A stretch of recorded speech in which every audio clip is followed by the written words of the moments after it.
Alô, alô, boa tarde, salve, salve, donos da bola no ar. A partir de agora, você ligado, feriado, que beleza o feriado, né? Principalmente para você que está em casa. Aqui a vida segue normalmente, aqui é trabalho, meu filho. Tô aqui ao lado de Edu Panzi, sempre de mau humor, Cadu Doné, Dimar Oliveira, Kika Branco. A sua participação é muito importante para nós. @os donos da bola MG, participe e interaja conosco até as 2 da tarde. É sangue na sua televisão. Vamos falar de bola, aliás, falar desse final de semana vitorioso para o futebol mineiro. No Rio, o Galo venceu o Vasco. Aqui no Mineirão, massacre da Serra Elétrica. O Cruzeiro espantou de vez a má fase. Uma atuação realmente de gala no Mineirão. Aliás, aproveitando e fazer a festa dos 50 anos do Mineirão, né? Venceu o Figueirense, os caras, tô cansado, então abandona a competição, né? Então vamos começar a falar do Galo, então? Desembarcou ontem em Belo Horizonte, Diogo Ramalho. Aliás, o Diogo Ramalho, é importante que se diga isso. Eu venho dizendo isso aqui sistematicamente. O Ramalho tem parentes em Sete Lagoas, é de Araçuaí, parentes em Ponte Nova, Conselheiro Lafayette e Ravena. Ele tem uma namorada em cada cidade. E mora em Belo Horizonte. E mora em Belo Horizonte e tem mais umas 3 ou 4 aqui. Eita, homem danado. E é feio, hein? E trabalha ainda. E como trabalha? E é feio e peludo. Roda aí. Mais 3 pontos na conta. Trabalhando, muita humildade. Está crescendo com o grupo. Muito feliz. Para o próximo jogo, o time mais forte e em casa. Grupo completo. Isso é muito bom, porque o Campeonato Brasileiro é longo e nós precisamos de todos os companheiros. Vamos com tudo. Se vencer o Avaí na próxima quarta-feira, o Galo chega a 6 pontos dos 9 disputados naquela sequência teoricamente fácil, que já teve Atlético Paranaense e Vasco. Depois vem o clássico contra o Cruzeiro, onde tudo pode acontecer. O ideal é que nós tivéssemos conseguido os 9 pontos, né, disputados e conquistado os 9. Mas dentro do que nós podemos fazer, é isso que nós conseguimos, estamos felizes por isso. Mas sabemos que é pouco para ser campeão ainda. Bom, vamos começar falando desse lance do Dátulo, né? Daqui a pouco, enquanto a gente fala, né, os melhores momentos na tela aí, por gentileza, o Dátulo. O Dátulo é o que a gente sempre diz aqui, O Dátulo, ele é muito criticado e tal. Fez um pênaltizinho ali, poderia ter custado, inclusive, a vitória e tal. Mas o Dátulo não esconde do jogo.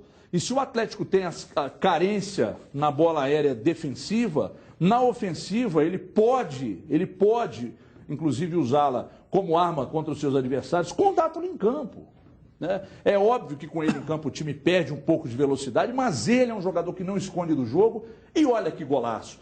Um cabeça de bagre jamais faria um gol desses. Você que é um crítico contumaz do Dátulo, Eduardo Panzi, sempre mal-humorado, um sujeito que a gente até evita, fala do jogo.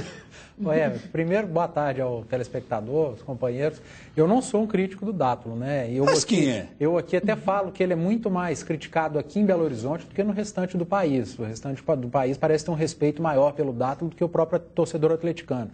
E o Dátulo, além de não esconder do jogo, em 90% das vezes que ele é escalado fora da posição dele. Então ele está sempre se entregando, se doando a mais no Atlético do que alguns companheiros. O Atlético jogou muito mal anteontem, no sábado. Jogou mal, não gostei do Atlético. Agora, como são as coisas no futebol, né? O Atlético, em vários jogos, jogou muito bem, finalizou demais, perdeu muitos gols e acabou perdendo pontos. Contra o Vasco, o Atlético não jogou bem, finalizou pouco. No primeiro tempo, se eu não me engano, foram 2 ou 3, no máximo, finalizações e acabou fazendo 2 gols. Então, o futebol, às vezes, ele é meio injusto, incoerente. Você finaliza demais, perde gols, joga bem, mas deixa de levar os 3 pontos. Quando você joga mal, finaliza pouco, mas está com o pé calibrado, vai lá e vence o jogo. Eu falei aqui na quinta e na sexta-feira. Olha que golaço! Belo gol.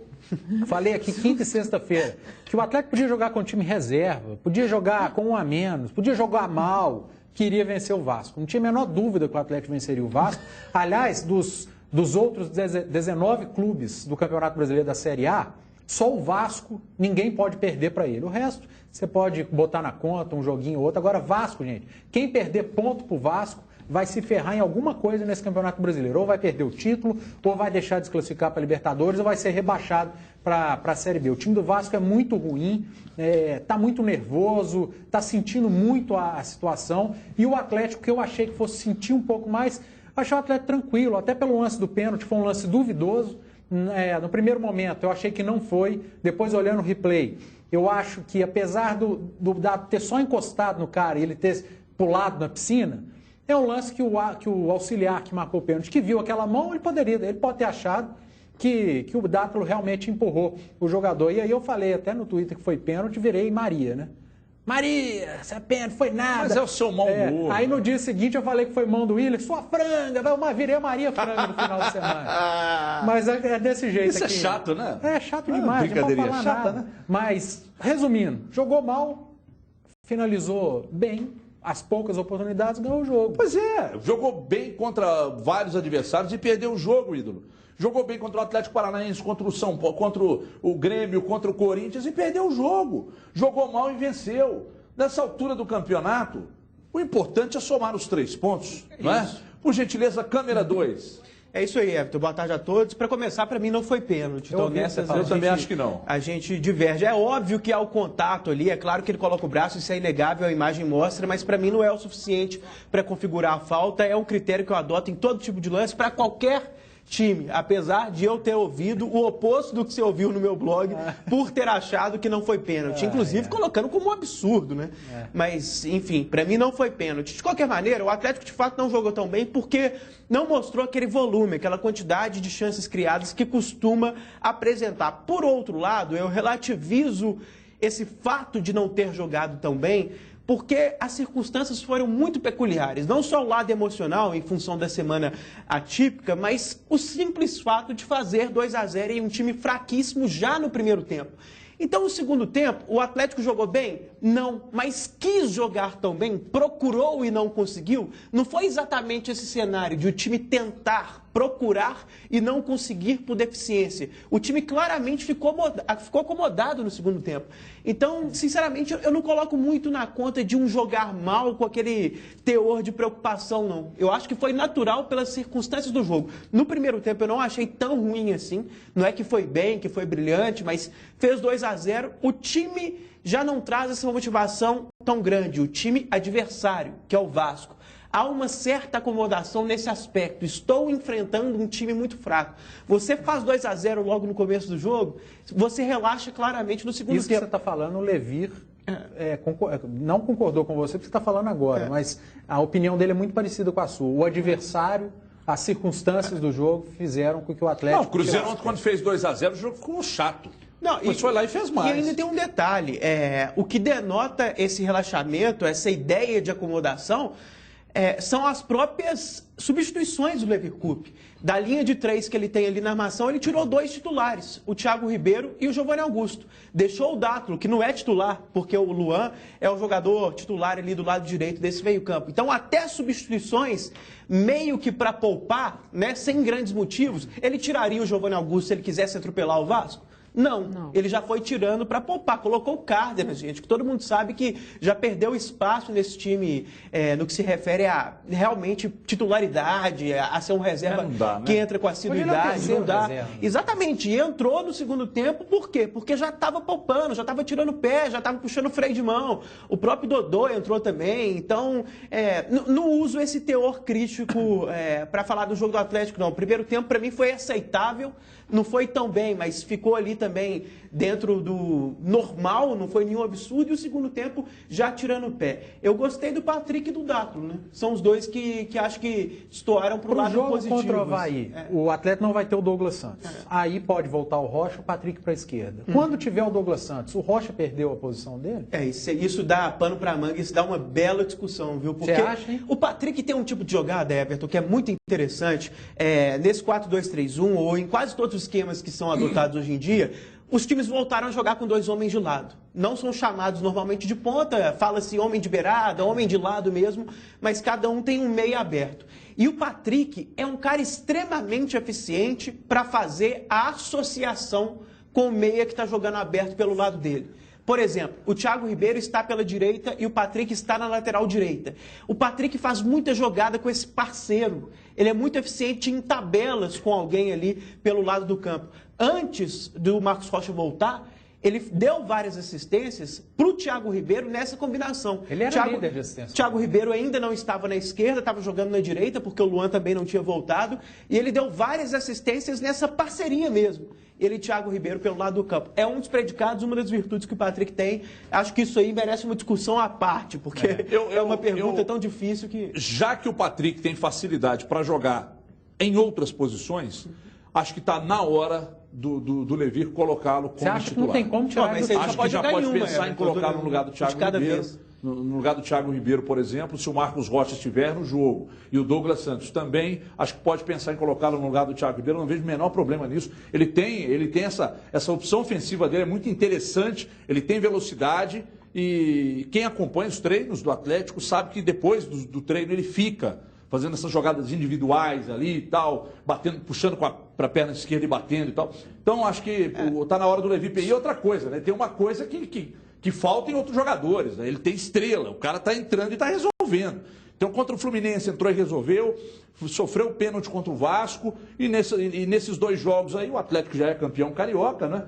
Nesses 2 jogos aí, o Atlético venceu muito por conta dele. Dimar Oliveira, você não quer deixar Dimar falar? Um segundinho, o melhor sempre fica pro final, ela fala com toda tranquilidade, eu sempre disse isso, por isso que você deixa pro final, para segurar a audiência. Até para explicar o voto em melhor em campo. Para mim, os 2 melhores foram o Dátulo e o Patrick. Eu votei no Dátulo por causa do gol. Futebol, às vezes, fica aquela coisa, não, porque fora o gol eu enxerguei, gente, o cara meteu um golaço decisivo da vitória, e teve o pênalti. Para mim, não foi pênalti. Então, para manter a coerência, eu acho que ele não fez o pênalti, ele fez o gol, ele jogou bem, então tem que votar nele. Se eu acho que não foi pênalti, eu não posso colocar que isso manchou a atuação dele. Acho até que há uma leve imprudência. Ele poderia evitar de colocar o braço para sequer dar margem para a interpretação do pênalti. Mas para mim, a penalidade não aconteceu mesmo assim. Então o Dátulo mereceu o voto em melhor em campo. Você e Edu hoje arrebentaram com o início do programa. Beleza. Pode anular o que vocês falam. Muito chato.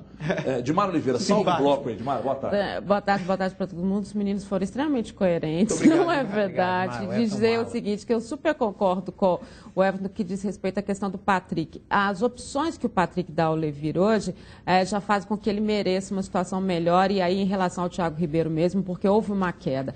E acho que mais, o Levir ele é tão correto nas entrevistas dele pós-jogo, que ele disse uma coisa que acho que vale muito em relação a esse jogo, que é a questão que a preocupação dele era o comportamento do time mesmo, diante de tudo que aconteceu no meio de semana, o jogo contra o Atlético Paranaense, a questão do Corinthians. Então, que ele torceu o tempo inteiro para aquele jogo acabar, para poder tirar isso tudo de uma vez, né? Já jogou, já acabou, e era uma coisa que a gente falou, né? Tem que entrar e resolver a situação e tchau. E que ele ficou torcendo. E ele assumiu que o time está mal.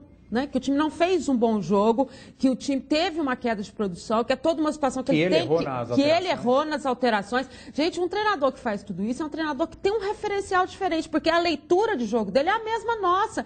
Então é muito mais fácil você acertar. Mas ele gostou do Pedro Botelho. Gostou. Não que o Pedro Botelho foi, assim, comprometeu, foi mal, mas aí falar que foi bem é para dar moral. Mas aí para dar moral. Só para dar moral. Isso aí, ele vai falar individual do cara, ele dá uma moralzinha. Peraí, Dimar. Porque Botelho não dá, não. Gente, deixa eu dizer uma coisa. Botelho, nossa. Se na base você não conseguir fazer um lateral melhor que o Botelho e o Conceição, fecha a base. Fecha a base. André Figueiredo, você é bom. Não é possível que não tenha um lateral na base melhor para você ter que trazer o Mansur. Aí você fica com 3 laterais, um não joga. Que é o Botelho, se machucou 300 vezes e também é muito fraco. Aí você traz o Mansur no primeiro jogo, o cara machuca. Então, quer dizer, na base você não tem um lateral desse nível, dos 3, porque o titular absoluto, um dos melhores do país, é o Douglas Santos. Mas na base não tem nenhum. Pelo amor de Deus, pô. É por isso que eu falo. Em muitas coisas aí, você louva a contratação do Prato, você louva a contratação, o esforço da diretoria para manter o Douglas Santos e o Rafael Carioca. Mas aí eu vejo esses caras aí, sinceramente. Everton, mas eu concordo com você plenamente. O que eu vou dizer agora não exime o erro aí no contexto que você citou. Mas só para agregar, Todo clube você tem esse raciocínio para aplicar em algum caso. É uma forma de tratar a base no futebol brasileiro, não é algo específico do Atlético. Todo time tem um jogador muito fraco, que é ou titular ou um reserva imediato, que você pensa, pô, não tem um na base? Sabe, é estranho como a base é trabalhada no futebol brasileiro. Isso que eu estou querendo dizer. O Charles jogou muito tempo de titular do Cruzeiro. Tudo bem que era culpa do treinador. O Eurico e o Bruno Ramires são da base, são melhores e não jogavam. Entendeu? Tem todo um histórico de sempre acontecer isso no futebol brasileiro. É muito difícil dar espaço para a base. Pois é, mas então tá errado. Sim, tá errado, mas não é algo específico do Atlético. Você citou o André Figueiredo. Ele trabalha bem a base, mas não é dele, não é do pessoal da base. É do profissional. É porque o assunto a ser discutido aqui era o Atlético. Sim. Por isso que eu citei o Atlético. Né? E olha que o Levir olha a mesma coisa base, se aplica a alguns casos no Cruzeiro, que daqui a pouco nós vamos falar. Mas se lá no Atlético você não tiver na lateral esquerda, o cara do juvenil ali já começa a aparecer, aí cai, hoje não é mais juniores, né? Hoje é sub-17, sub-19, sub-20, sub-21, 22, 23. Então é o seguinte, tem que ter, porque aí o prejuízo é muito grande. Você mantém o Conceição no come-dorme, o Botelho joga nada, ele é péssimo, e aí você traz o Manso já machuca, você fica com 3 laterais sem poder usar. Pois é, mas... Só uma última coisa, Dimar, desculpa. O Conceição, com toda a limitação e questionamento, é melhor do que o Botelho. Porque ele faz o arroz com feijão. O Botelho veste a camisa do Atlético e, não, eu vou lá e vou arrebentar, eu vou apoiar, eu sou o novo Roberto Carlos e vamos lá. Não é, entendeu? E aí traz o Manso se machuca, mais problemas. Daqui a pouco vai ter que escalar o Patrick ali. Pode falar. Mas só para complementar essa questão do Pedro Botelho e do Levi ter elogiado, e óbvio que foi uma questão de dar moral mesmo, porque na mesma entrevista ele diz a falta que fazem os 2 laterais titulares, então obviamente ele está dizendo que ali é verdade. Mas o mais bacana do Levi foi ainda admitir aquilo que a gente falou semana passada aqui, né, que você até trouxe a informação e tal, que até os funcionários tinham voltado diferente na quinta-feira, né, do Atlético, tentando segurar. E o Levi contou isso para todo mundo, ou seja, é uma transparência de situação, e ali ele não questionou nenhuma situação especificamente de arbitragem, mas ele questionou uma situação de campeonato, que era diferente, e acho que tira um pouco o foco dessa história. E por isso que ele falou que queria passar por tudo aquilo, independentemente quando você chega para enfrentar o Vasco, eu sei que a torcida fala assim, vai ser uma goleada, em virtude do que o Vasco está apresentando. Mas não é isso. Ali tinha muita coisa para superar naquele momento. Igual o Edu falou, agora é goleada. Tem que ganhar. E ali naquele momento o Atlético tinha que superar muita coisa. De um Corinthians que ia jogar no outro dia, né? De superar a situação de tudo que eles tinham enfrentado no meio de semana e passou por tudo aquilo. E assim, a gente sentiu o Levi na entrevista meio que desabafando, meio tirei esse peso de cima de mim, agora é daqui para frente. Então, acho que a importância dessa vitória diante do Vasco, independentemente de como tenha sido o placar, e eu também acho que não foi pênalti, foi isso, retomar uma circunstância de jogo que acabou melhorando no domingo. Olha, daqui a pouco a gente vai voltar a falar do Atlético. E não foi falta do Leandro Donizete também. Tá? Não. Isso a gente cobrou. Tem gente cobrando isso aqui. Não foi de jeito nenhum. Tem um cara chato pra cacete, o cara tá aqui. Pô, não vai falar que falta, irmão. Não foi falta. Ele botou a pena, o Jorge Henrique se atirou. Cadê a Kika? Põe a Kika para acalmar o ambiente aí. Alô, Kika, boa tarde. Boa tarde a todos. Beleza, Kika? Tudo jóia, e você? Então, vamos lá, Kika, vamos falar do Atlético então, Kika. O que tem de mensagem do torcedor atleticano, Kika? Vamos lá, o David Diniz não se iluda com o Dátulo, ele já enterrou a gente na Libertadores. Vilmar Bianco, temos que melhorar a defesa e o meio-campo, porém ganhamos os 3 pontos. Felipe Lana, 11. Dessa vez o Atlético não teve tanto volume de jogo, mas conseguiu a vitória e é isso que importa. O Guilherme Vecchio, o Galo agora só não pode perder pontos bobos, igual no primeiro turno, e o @Sandilson, o time que quer ser campeão, não pode levar sufoco do lanterna do campeonato. Então o Flamengo tem que fechar as portas, né? Porque foi desclassificado na Copa do Brasil pelo Lanterna.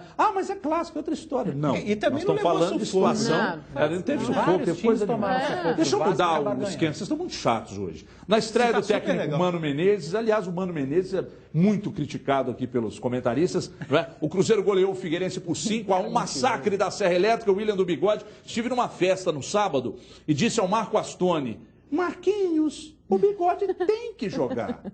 E ele jogou, e olha o que ele fez. 4, não é? Mostra aí. Massacre da Serra Elétrica. Vamos lá, vamos comentar. Começa com você, Edmara. Fala do Cruzeiro aí, da vitória, Edmara. Primeiro que eu achei que era outro time, né? Não sei que time que é esse do Cruzeiro que entrou, não, mas era um time completamente diferente.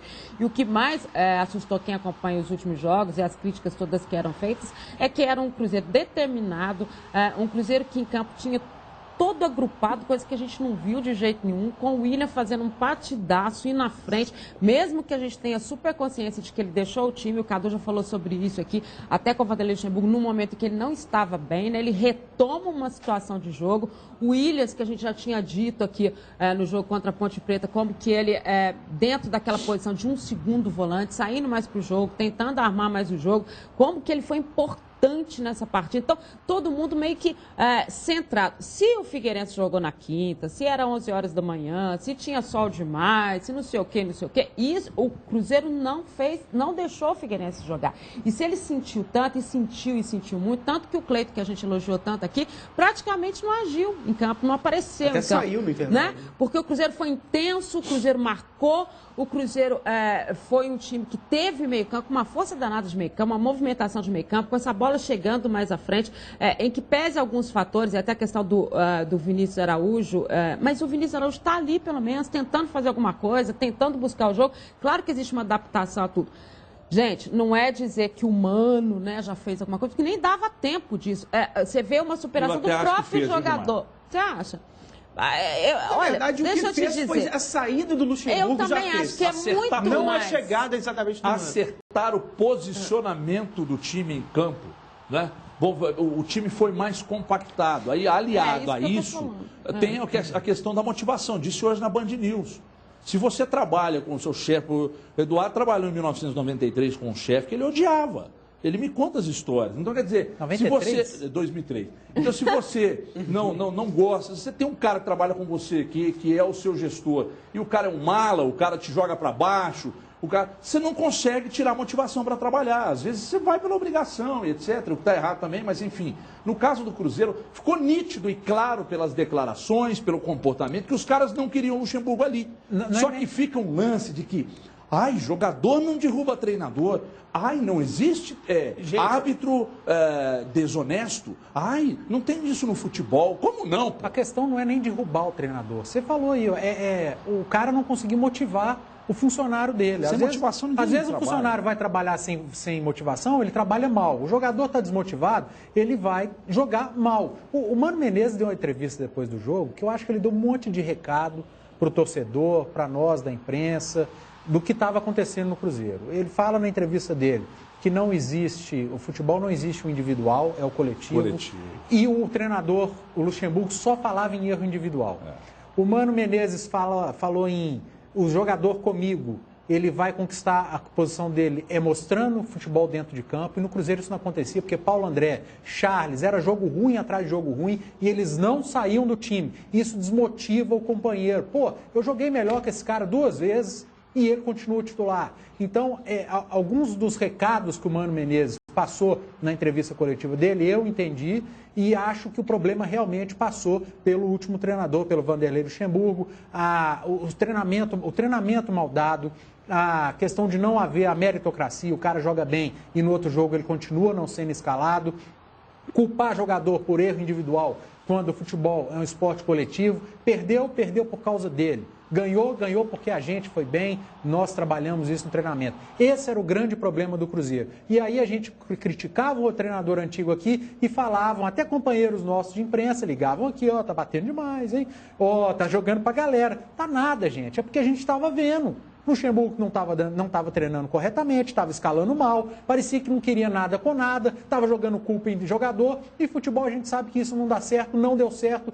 Agora, porque ganhou 2, eu também não acho que o Cruzeiro vai brigar pelo G4, porque jogou mal contra a Ponte Preta, jogou muito bem contra o Figueirense ontem, ponto. O Cruzeiro jogou bem, o Figueirense também parecia outro time, jogou muito mal. Essa questão, jogou quinta, jogou domingo. Isso é onda. Todo mundo joga domingo, joga quarta. A diferença de tempo é a mesma. 3, 4 horas, que diferença que isso faz? Se o Figueirense tivesse ter sentido, era só o segundo tempo. Ele sentiu o primeiro também, perdeu de 2, perdeu de 3 no primeiro tempo.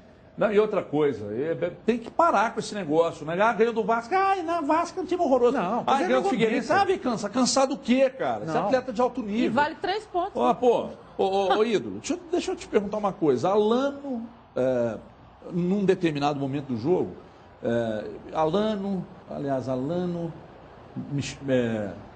Vinícius Araújo, William e Marquinhos. Esse quarteto de frente, uma coisa que me chamou a atenção, que hora o William estava mais próximo do gol. Mas o Vinícius Araújo saiu, né? E o Vinícius Araújo, num determinado momento, ele estava entre os zagueiros, que para mim é onde ele rende mais. Como perde. Você acha que dá para montar essa frente? Ainda tem o Alisson e tal. Dá para montar essa frente sem o tal poste, sem o tal centroavantão? E esses jogadores com muita velocidade lá na frente, trocando de posição. Por vezes o William entra, fica mais próximo ao gol, aí o Vinícius Araújo sai, vai para os lados, aí uma hora o William abre pela direita, abre pela esquerda, o Alano cai pela direita, cai pela esquerda. Você acha que aí pode estar uma das saídas para o Mano achar essa frente do Cruzeiro, que foi onde o Cruzeiro teve muito problema de um tempo para cá? Pode sim. Vai lembrar o seguinte, o Mano Menezes chegou, muita gente, inclusive da torcida, apesar da aceitação ter sido muito grande, colocava uma espécie de ressalva dizendo, olha, eu gostei da escolha do Mano Menezes, mas acho um cara um tanto retranqueiro, que para mim não procede. O Everton falou isso aqui. Então eu discordo de você, foi no dia que eu não estava no programa, né? Eu sempre falei isso. Eu gosto do Mano Menezes, gostei da contratação dele, não foi por causa do jogo de ontem, já tinha escrito 2 colunas elogiando, com títulos... Vem falar na coluna, ele escreve tudo na coluna. Ele fala de tudo que acontece no mundo. Foi pênalti, foi mão nesse lance aí?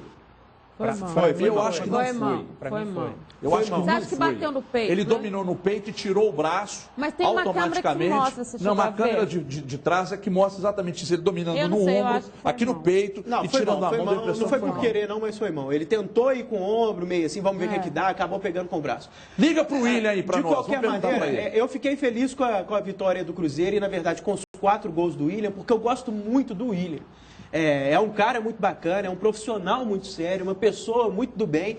E um cara que, se jogar o que sabe, tem que ser titular do Cruzeiro. Já mostrou, né? 2013, se cada um, Everton, desse elenco, jogar o melhor que pode, o William está no time titular. Eu acho até que em determinado momento ele mereceu sair do time sim, porque ele vinha em um momento não tão bom, mas agora, com o novo treinador, com vida nova, outra motivação, outro time, ele merece sim um voto de confiança, não só por causa dos 4 gols, pelo que ele pode jogar, pelo histórico. Repito, se você pegar o melhor de cada um, o melhor do William é superior ao de quase todos os outros do elenco. Ele tem que ser titular ao lado do Alisson, pode fazer o lado direito enquanto o Alisson joga pela esquerda, por exemplo. E ontem, Everton, o Mano Menezes montou o Cruzeiro com algumas semelhanças ao time anterior. O Henrique como primeiro volante, o William saindo um pouco mais pelo lado direito, o Cabral saindo um pouco mais pelo lado esquerdo. 2 pontas, né? O Alano de um lado e o Williams do outro, e lá na frente um centroavante. Só que muitas vezes a gente viu o time mais num 4-1-4-1 do que num 4-3-3. Você via o Cabral e o Williams por dentro e o Alano e o William pelos lados, formando uma linha de 4. Mais ou menos como joga o Corinthians. Então, uma leve diferença de posicionamento, já que o time do Luxemburgo ficava mais no 4-3-3. E falando aí dessa questão de jogar sem o centroavante, a gente tem que lembrar o seguinte... Tô lendo ali a mensagem. Hoje eu quero ver o Cadu falando mal do Cruzeiro. Antes tinha que falar bem, né? O Cruzeiro estava muito bem antes. Eu não gosto de você com essa ironia. Mas como que ia falar? Tava muito bem, né? Você viu que o treinador do Cruzeiro, eu errei, né? Me dá parabéns aí, né, cara? Eu errei, né? Aliás, gente, esse negócio de oportunismo aqui não teve, não. Mas na imprensa tá tendo demais. O que tem gente que amava o Luxemburgo e está batendo, e não é mudar de opinião, porque isso é louvável. Você está mandando resposta? Não. Você está mandando recado para mim? Gente na sem cara dura? explicar. Você já tinha mudado. Não, é gente sem explicar, né? Pegando a mesma coisa que falava, só que avaliando da forma contrária. Por exemplo, quando o Luxemburgo chegou, dava aquele esporro, aí o cara, tem que botar o pé na porta mesmo, futebol é assim. Aí agora é sem explicar, sem contextualizar, tá em desuso esse tipo de bronca, né? Ele perdeu o grupo, assim, cada uma, depois eu te conto. Você vai ter que contar agora. Fala qual bloco é o seu aí, que o povo está perguntando. No site da Itatiaia, itatiaia.com.br. Você trabalha na Itatiaia? Trabalho e muito, eu só trabalho, eu não durmo. Deixa eu ouvir o mano aí. Deixa eu só falar do falso 9. Não vai falar de falso 9 coisa nenhuma, e de hora que você fala, toda hora que Cadu falar de falso 9, 4-2-3-1, 4-3-3, 4-3-2-1, tira. Eu vou trazer o Vinícius Gris e fazer o programa comigo. Só não, aí eu não aguento. Fazer. Vocês dois aqui eu não aguento. Só falta trazer o grande Marcelo Beckler também. Olha aqui, aliás, é um sujeito bonito, polido e está vivendo na Espanha, onde o povo não gosta de brasileiro. Olha aqui, os jogadores do Cruzeiro. Aliás, não vou falar nada que está escrito ali. Eu quero ouvir o Mano, porque eu sempre elogiei o Mano. Põe os jogadores falando aí depois da partida. Depois eu quero ouvir o Mano, que eu sempre elogiei o Mano. Fico maravilhado com isso, com essa gratidão a Deus, a confiança de todos.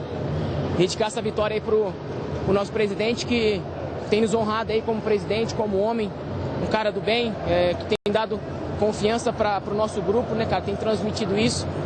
Então hoje foi uma vitória aí coletiva aí, para todos nós, que mostrar para nós mesmos que somos capazes que o Cruzeiro é grande, para a gente estar escapando dessa situação aí, né? Tá desgarrando aí para que possamos estar almejando coisas boas na competição. A gente tem uma vitória dessa em casa, acho que no tempo a gente vem em busca das vitórias, infelizmente não estava acontecendo. E graças a Deus hoje a gente pôde fazer um bom jogo, pôde pôr um ritmo muito forte e conseguimos as vitórias contra o concorrente direto ali na parte de baixo da tabela também, que agora a gente deixa eles para trás. Nós estávamos querendo confirmar, né, o bom resultado que tivemos fora de casa no meio de semana. E então nós precisávamos realmente de uma boa vitória em casa e todo mundo se conscientizou disso, se aplicou o máximo dentro de campo, né, de uma forma coletiva, e graças a Deus o resultado veio, né? Nós não esperávamos, obviamente, né, ganhar com um placar tão elástico, mas isso nos coroou acho que toda a dedicação, toda a aplicação dos atletas. Eu falei que eu fiz o gol mais difícil hoje, o mais fácil, acabei desperdiçando, mas fico feliz pelo gol, continuar trabalhando e próximos jogos continuar marcando. Eu quero que você fala alto aí que o povo de casa precisa te ouvir. Porque repórter do jornal. Vem cá, senão eu vou contar quem é. Vai dar na mesma. Eu quero ver se você. O Augusto é nosso repórter. Chega pra cá. O Augusto é nosso repórter do jornalismo aqui, tá bom. O que você estava falando ali de fora? Fala no meu microfone aqui. Eu quero que você repita aqui. Não, os gols que o Vinícius Araújo perdeu ontem, eu com essa barriguinha fazia.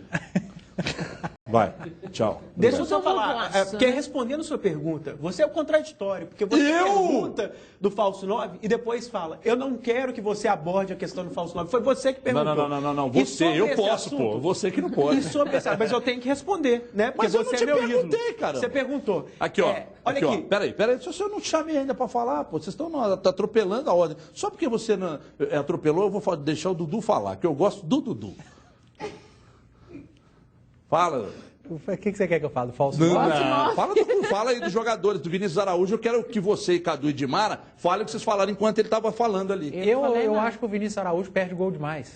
Então ele merece sair do time? Não sei, cara. Pode ser essa situação que você falou de jogar sem o camisa 9. Que não dá para responder. Que o Cadu tentou responder, você não deixou. E você havia perguntado. Aí vamos ser justos. Mas a gente precisa dar tempo para o Mano Menezes trabalhar, né? Porque o cara não teve tempo nem de treinar a equipe direita. Ele escalou o time do David. Aliás, até Deu um treinamento. Marquinho. Bom, enfim. Então, o Marquinho, jogador do Cruzeiro, falou. O quê? Falou assim, porque o David tá arrumando esse time aí. É o time do David. Eu não posso ser né? incoerente de ter falado que o Luxemburgo não tinha méritos nas vitórias contra o Flamengo e contra o Atlético no Clássico. Eu não posso falar que tem mérito do Mano Menezes. Mano Menezes, nesse time de ontem, só conversa. Só papo. Olha, gente, quem tiver melhor vai jogar. Aqui é grupo, não tem erro individual, aqui errou um, erra todo mundo, acertou um, acerta todo mundo, vamos trabalhar, menos folga, mais trabalho, eu vou dar treino, eu vou cobrar, se eu tiver errado eu assumo a culpa. Acho que foi muito papo e vamos fazer o que o David pediu no treino, porque daqui para frente é comigo. De segunda para frente eu, Mano Menezes, vocês jogadores, vamos. Eu sei, vocês têm potencial, vocês são bicampeões brasileiros. Não tem essa do bicampeão, acabou, o bicampeão está aqui. Vocês são bons, vocês podem fazer muito mais do que vocês estão fazendo. Isso é a conversa do Mano Menezes. Não adianta vir com aquele papinho de o bicampeão acabou. Você acaba com o moral dos jogadores. É curioso que ele não ouviu e ele reproduz aqui. Me contaram. Fala você agora. O Mano Menezes na seleção brasileira fazia um ótimo trabalho, começava a acertar o time quando foi injustamente demitido. E como ele começava a acertar o time? Jogando com o Neymar de falso 9. Então ele tem essa característica de gostar de jogar sem um centroavante fixo. Vai lá, você tá falando que vai vir pra cima, pode vir. Não, eu sou casado, pô. Põe o Mano pra falar aí, por favor. Você estrear ganhando de 5-1 no Campeonato Brasileiro, um campeonato difícil, num horário onde os mandantes vinham tendo, né, bastante dificuldade de se impor, pelo calor, pela dificuldade, às vezes, de você colocar um ritmo necessário para furar os bons sistemas defensivos dos adversários, é uma estreia mais do que desejada, né? Eu tenho certeza que a gente vai entrar num caminho, vai entrar no trilho. É uma equipe que nos 2 últimos anos jogou o melhor futebol do Brasil. E eu tenho certeza que os jogadores estavam com muita saudade de jogar bem de novo. E conseguiram fazer isso. E o mérito, sem dúvida nenhuma, é deles. E de uma tranquilidade que a gente passou aí nas últimas horas. É bom você ouvir que você tem capacidade, que as coisas vão se encaixar novamente e que os resultados passarão a ser outros. Declarações fortes de Mano. Eu acho que aquilo ali resume tudo isso que a gente estava falando, né? Que o time estava com saudade de jogar bem. Eu acho que aquilo ali, como o Panzi falou, dos recados dele, eu acho que esse foi o determinante. E quando ele fala também que o David foi muito importante nessa história, que não era ainda um contexto dele, mas que o David, na forma como ele foi passando, e o pessoal até perguntou a questão do Alano, né? Por que ele tinha optado pelo Alano? Ele falou que chegou a acompanhar algumas situações do Alano em campo, mas que foi o David quem mostrou para ele. E aí, você vai... O David era auxiliar de quem? Né? Ou seja, será que o Lucha está feliz? Pois tem umas situações, tem algumas situações... Tem sentido. Mas se ele fosse auxiliar, o Alano estava jogando, porque quem definiu a situação do Alano pro Mano foi o David, a história, a forma de jogar, e ele falou que o David explicou muitas situações, que é óbvio, gente, por mais que o Mano conhecesse, aliás, ele acabou revelando que ele estava acompanhando o final do jogo do Santos, né? Quem acompanharia aquele final do jogo do Santos se já não tivesse alguma situação, quer dizer que as situações já estavam acontecendo, todo mundo sabia. Demais, eu estava acompanhando também, eu não fui chamado. Eu estava acompanhando ontem esporte do Santos e não fui convidado para treinar. Tá bom. E acompanhou tanta torcida, esse né? papel do David, de repente o David se tornou fiel da balança. Na verdade, tem um negócio que não é opinião que a gente tem que falar aqui, é informação. Nos tempos do Luxemburgo, os jogadores não gostavam do Luxemburgo e gostavam do David. Apesar de ser auxiliar, são perfis totalmente diferentes. Isso aí. Né? Até existe ainda uma fala que é comum no Cruzeiro, qualquer fonte lá solta isso com certa tranquilidade, tem aquela máxima no futebol. Quando o treinador é muito, digamos, truculento, o auxiliar, às vezes, é mais paizão, é mais amigo dos jogadores. E vice-versa. Às vezes, a lógica é o contrário. O treinador é mais leve e o auxiliar é um pouco mais turrão. E nessa história toda do Cruzeiro, o Luxemburgo chegava chutando a porta, chegava com aqueles esporros homéricos, saía, aí o David chegava... Não, peraí. Peraí. Era o cara da conversa e tal. Então ele já tinha um ambiente diferente. Até por isso o Cruzeiro pediu para ele ficar. Não só pelo conhecimento, pela tática, mas porque o estilo era completamente diverso do Vanderlei. E eu sei que para alguns pode parecer estranho. Pô, o trabalho do treinador principal foi um fiasco. Todo mundo desceu a lenha. A maioria dos jogadores não gostava. E o auxiliar ficou. Mas é porque são perfis opostos. Né? Já havia essa situação peculiar dentro do grupo. O cara que conversa, o cara com perfil mais atual nesse sentido, e não estou falando taticamente, mas é porque hoje em dia a liderança mais no papo, mais no diálogo, costuma funcionar melhor. E as pessoas gostavam do David porque com ele era com diálogo. No Luxemburgo era daquele jeito, como vazou na imprensa, aquela coisa, eu sou isso, eu ganhei 5 vezes, vocês ganharam 2 vezes só e já não estão querendo ganhar mais, eu sou foda. É exatamente isso que ele fala, né? Foda, não tem problema falar foda. Não, nenhum. Mas rapidamente, jogadores desse jeito. Jogador derruba treinador? Olha, isso ficou comprovado, inclusive, na fala do Alexandre Calil com o próprio Vanderlei Luxemburgo. Aí até as pessoas, algumas... Repita. O Calil, numa entrevista, algum tempo atrás, nem é tão recente assim, disse, eu não acreditava que jogador derrubava treinador de futebol. Até que, na passagem do Luxemburgo no Atlético, isso aconteceu. Os jogadores falaram para mim que não estavam jogando como deveriam, porque não gostavam do treinador. Falaram para ele, agora a gente não cai mais. Agora a gente não cai. E ele mesmo reconheceu que isso aconteceu. Aí, quando eu disse isso, algumas pessoas cruzeirenses, claro, criticaram, mas o que o Calil fala não vale. Primeiro que eu discordo. Eu acho o melhor presidente da história do Atlético. E, independentemente disso, mesmo para quem não gosta do Calil, para que ele ia inventar isso? Não é uma provocação ao Cruzeiro, não é aquela coisa que entra na parte da brincadeira, é assunto sério. Ele não levantaria isso, ele não ganha nada com isso. Foi num papo quando ele já tinha saído do lado do presidente. Então, mesmo para quem não gosta dele, e não é o meu caso, porque eu adoro o Calil, acho inteligente, acho competente, gosto dele, mesmo para quem não gosta do ex-presidente do Atlético, não tem para que questionar essa informação. É o tipo de coisa que você vê, isso aí é verdade. Não tem por que o cara inventar isso. Normalmente quem não gosta do Calil é o torcedor do Cruzeiro. Normalmente quem não gosta do dirigente ou dos dirigentes Alvimar e Zezé Perrella são os torcedores do Atlético. Mas o Alvimar e o Zezé fizeram muito pelo Cruzeiro, ponto. Não estou falando da vida política, da vida pessoal, não é problema meu. Estou falando do dirigente, do cara que esteve lá e fez a gestão do clube. Eles foram muito importantes. O Calil foi, sim, o maior presidente da história do Atlético e acredito até que vão fazer ele voltar. Não vai demorar muito. Não que o Daniel não esteja fazendo um bom trabalho, mas o Calil eu acho que é um cara que é necessário ao Atlético, né? Não adianta, por exemplo, você apontar o dedo para o Andrés, não foi um péssimo presidente. Não foi. O Andrés transformou o Corinthians. Não, mas então, agora, Andrés quando tem manchas no futebol brasileiro que o Calil não tem. É isso que eu ia dizer agora. Não dá para comparar, porque de envolvimentos, com problemas, etc. Né? Enfim, foram vários os problemas, ainda acontecem. Né? Mas, se você olhar e perguntar ao torcedor do Corinthians, ele vai dizer, o Andrés foi o maior presidente da história do Corinthians. Então, a gente precisa separar as coisas. O Calil, eu acho o Calil um dos maiores dirigentes do futebol brasileiro e, sem dúvida nenhuma, o maior presidente que o Atlético O Calil não é bem quisto pelo torcedor do Cruzeiro, isso é ponto. Se você for a São Paulo, ao Rio Grande do Sul, ao Rio de Janeiro, todo mundo vai falar isso. O Calil é um dos maiores dirigentes. Eu ouvi de um diretor da Fox, há cerca de 90 dias, que o Calil deveria ser o presidente da CBF. Pois é. Diretor da Fox, que não é mineiro, não tem nenhuma relação com o futebol mineiro e tal. Tanto que ele é chamado para falar das situações. E do Alvimar, exatamente. E ele é chamado para falar das situações do futebol brasileiro num todo, mesmo não sendo mais presidente. Então mostra a repercussão que ele tem nacional. E a gente precisa separar o que é torcida, separar o que é passado, separar os bastidores do que é um presidente. Ô, Kika, traz a Kika de novo. A gente já trouxe a opinião do torcedor do Galo, agora vamos falar com o torcedor do Cruzeiro.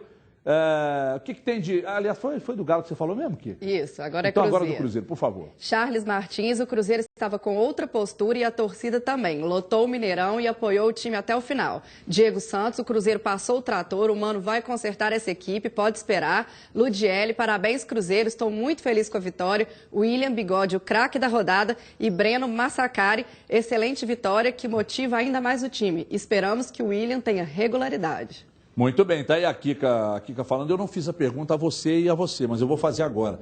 Jogador derruba treinador? Derruba. Jogador derruba treinador? Sim. Quanto? Eu até não acho tão Não comum, acho que é o caso do Cruzeiro, não. Eu acho que claro, é falta de motivação. Isso. Não quiseram derrubar, mas que quando quer, derruba. Mas aí não é exatamente derrubar, mas é alguma coisa na mesma linha, só que não nesse grau, para você colocar derrubou. Mas tem a ver com insatisfação com o treinador. Eles estavam não jogar pelo treinador. O Everton, teve um momento em que o Givanildo estava questionado no América, que claramente os jogadores se mataram em campo pelo Givanildo. Né? E isso não aconteceu no Cruzeiro. Não estou falando que derrubaram. Mas aquela coisa de se matar, de jogar por ele, e uma motivação um pouco menor do que a gente viu nesse Tem um exemplo que é muito claro. Tempo! Porque está na hora de falar para você que quer ficar sempre conectado e falar de forma ilimitada. Vem agora para o Pré da Oi, com ele você faz buscas na internet, baixa aplicativos, consulta mapas, dicas de trânsito, acessa suas redes sociais favoritas, manda mensagens e muito mais. São 150 mega de internet 4G para você usar como quiser. Pontos Wi-Fi, ligações ilimitadas para qualquer celular da Oi fixo, aliás, da Oi e fixo da Oi em todo o Brasil. Custa apenas R$ 7,00 e você usa por até uma semana. É isso mesmo. Com o Pré da Oi você vai poder falar ilimitado para qualquer celular Oi ou fixo da Oi e ainda ter 140 mega de internet para usar como quiser por até uma semana, hein? Tudo isso por apenas R$ 7,00. Curtiu? Curtiu? Vá agora a uma loja Oi, na banca de jornal da esquina, no mercadinho aí da frente da sua casa, na padaria ou na farmácia do seu bairro e compre o seu chip da Oi. Ligue ligue *880 ou saiba mais em oi.com.br. Vá de Oi. Eu vou ali comprar o meu chip da Oi, 2 minutinhos só e a gente já volta. Na volta, o primeiro que vai falar aqui na volta é a pessoa que eu mais gosto no programa. Em 2 minutos só. Os donos da bola.